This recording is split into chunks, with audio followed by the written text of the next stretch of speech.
দর্শক মন্ডলী, আপনারা যে ড্রোনের মাধ্যমে ভিডিওটা দেখতে পাচ্ছেন সেখানে সাহিত্য আছে 120 আউলিয়া শাহ সৈয়দ নাসিরউদ্দিন সিপাহী সালাহ রহমতুল্লাহ আলাইহি সাল্লাম পূর্ব পশ্চিম মাজার আপনারা দেখতে পাচ্ছেন ড্রোনের মাধ্যমে দেখা যাচ্ছে।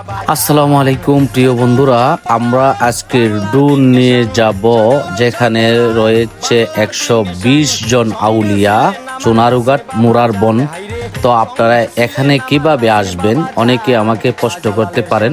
আপনারা যদি যে কোনো জেলা উপজেলা ঢাকা চট্টগ্রাম সিলেট থেকে আসতে চান তাহলে শায়েস্তাগঞ্জ রেল স্টেশন নেমে অটো সিএনজিতে আপনারা রিজার্ভ করে চলে আসতে পারবেন মুরার বন সোনারুঘাটের রাস্তা ধরে।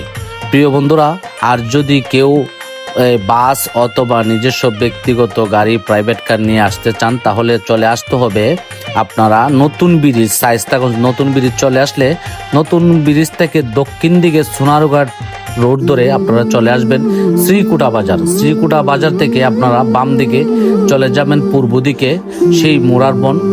আপনারা দেখতে পাচ্ছেন এখানে এই দিঘির নাম হচ্ছে চম্পা দিঘি। এখানে এই চম্পা দিঘি নিয়ে অনেক ইতিহাস রয়েছে। আমার ডান পাশে দিন দেখতে পাচ্ছেন এখানে একটা বট গাছের নিচেও অনেক আল্লাহর ওলিরা শায়িত আছে এবং এই চম্পা দিঘি নিয়ে অনেক ইতিহাস আছে। তো এটা বিস্তারিত আরেকদিন আপনাদেরকে গিয়ে জানানোর চেষ্টা করব। আপনারা দেখতে পাচ্ছেন আমি নিচে বাইক নিয়ে, এই যে আমার বাইক যাচ্ছে সামনের দিকে আর আমি উপরে ড্রোন নিয়ে যাচ্ছি আপনাদেরকে এই সৌন্দর্য দেখানোর জন্য। প্রিয় দর্শক মন্ডলী, যদি ভিডিওটা আপনাদের পাশে যায় অবশ্যই বেশি বেশি শেয়ার করবেন, নতুন হলে ফলো দিয়ে সহযোগিতা করবেন। আরও সুন্দর সুন্দর ভিডিও অনেক ইতিহাসের জিনিস আমি আপনাদেরকে তুলে ধরার জন্য চেষ্টা করব। আপনারা দেখতে পাচ্ছেন আমরা চলতে চলতে চলে আসলাম ড্রোন নিয়ে আপনার মুরার বন যে সামনে মেইন গেট দেখতে পাচ্ছেন সেই মেইন গেটে কিছুক্ষণের ভিতরে আমরা চলে যাব। সামনেই হচ্ছে মেইন গেট। এই যে আমার বাইক বাম দিকে দাঁড়ালো। তো আপনারা দেখতে পাচ্ছেন আমরা যে মুরার বন্দর যে প্রথম গেট সেই গেটের সামনেই আপনাদেরকে দেখানোর চেষ্টা করছি ড্রোন দিয়ে উপর থেকে। সামনে যে পুকুর সেই পুকুরও দেখতে পাচ্ছি আমরা। হয়তো মাজার উপর থেকে দেখা যায় না, অনেক গাছপালা অনেক জাম গাছ ইতিহাসসম্মত জাম গাছ রয়েছে এখানে।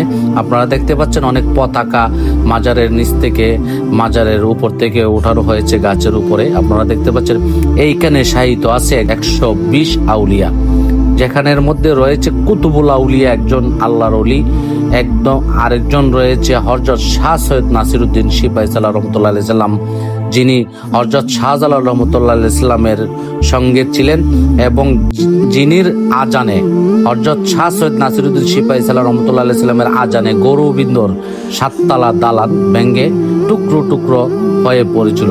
তিনি এখানে শায়িত আছে 120 আউলিয়া। আপনারা দেখতে পাচ্ছেন খোয়াই নদী, সেই খোয়াই নদী ইন্ডিয়ার ভিতর থেকে এই খোয়াই নদী চলে এসেছে বাংলাদেশের ভিতরে। সেটা শায়েস্তাগঞ্জ হয়ে হবিগঞ্জ হয়ে আপনার মেঘনা নদীতে সে সংযোগ হয়েছে।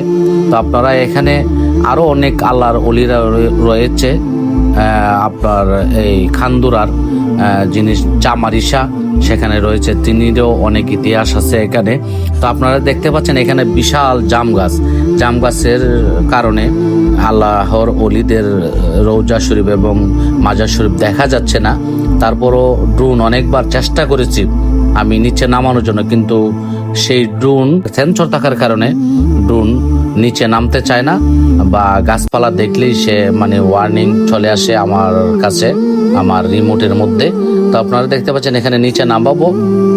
আপনারা দেখতে পাচ্ছেন অনেক আল্লাহর ওলিরা এখানেও শায়িত রয়েছেন 120 জন আউলিয়ারা, যেখানে বাংলাদেশের এশিয়া এবং বিশ্বের মহাদেশের মধ্যে সবচেয়ে বেশি। এখানে দেখতে পাচ্ছেন হযরত শাহ সৈয়দ নাসিরউদ্দিন সিপাহী সালাহর রওজা শরীফে আমি উপর থেকে ড্রোন দিয়ে দেখাচ্ছি।